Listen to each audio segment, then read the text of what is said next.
Government corruption has never been more prevalent or caused more harm. It's why extremism is on the rise. It's why the financial gap between the haves and have-nots has never been wider. And it's why our planet is at risk of an extinction level tragedy. That's why I need your help to keep exposing the truth about the rot on both sides of the aisle. Become a supporter or a friend of the show today by clicking on the coffee link in the description box below. Friends of the show join me on a Zoom hangout once a month, and you guys can ask me any questions you want, and I can get to know you better. But the most important reason to help is to keep the show alive.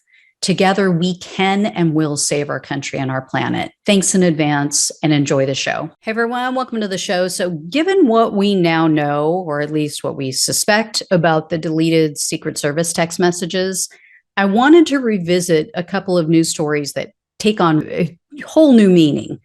Following Cassidy Hutchinson's testimony, the Washington Post had published a story about how the Secret Service downplayed Proud Boys violence in the days leading up to January 6th.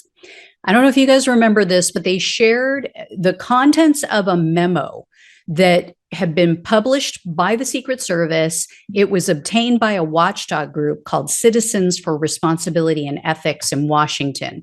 They go by CREW for short.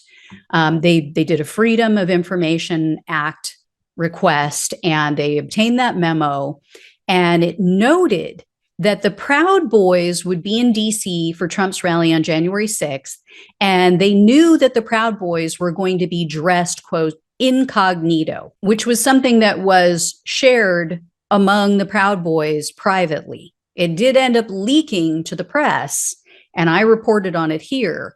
But the Secret Service was aware of that. The Secret Service also noted in this memo that the Proud Boys had taken part in, quote, numerous demonstrations at the White House and temporarily protected sites. Their demonstrations have concluded without arrests. That is a flat out lie.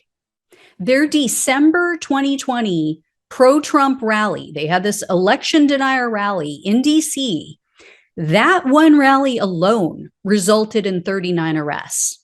And not only were dozens of people injured, but local churches were damaged. And church leaders say that the Proud Boys harassed them.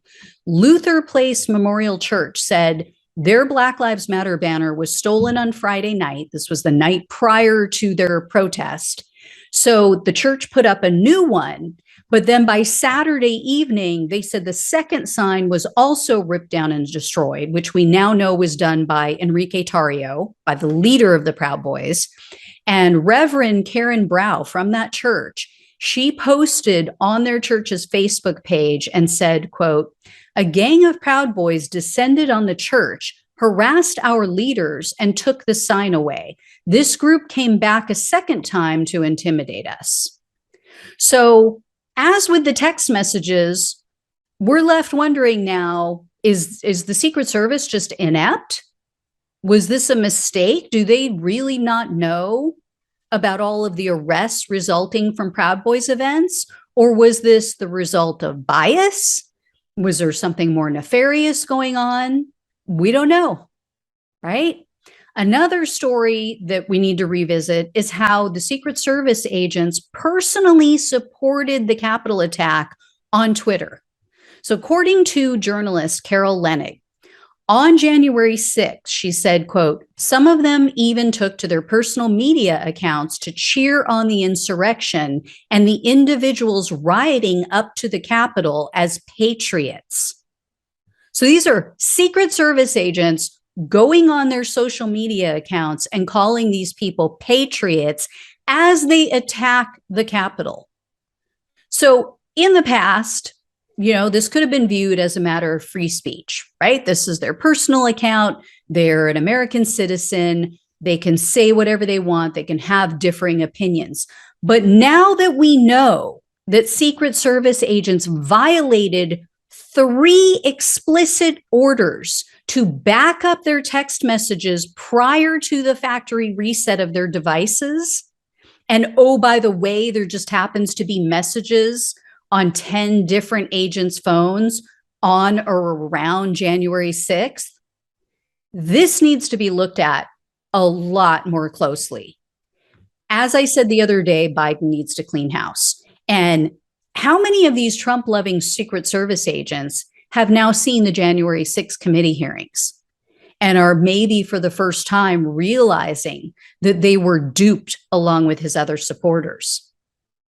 You know, how many believed that the election was stolen? That's why they were cheering.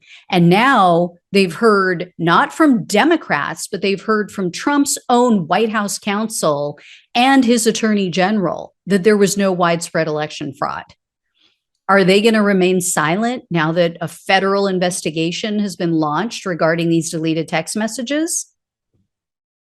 Time will tell, but my guess is they're not going to take the fall for someone who lied to them and played them for fools. That's just what I think. If they watched, if they know the truth. But again, all of this takes on a whole different meaning now that we know that these messages were erased and it was likely done purposely and for nefarious reasons. Anyway, guys, when and if I hear more, I will let you know. Thanks so much for watching and listening. Take care. I'll talk with you soon.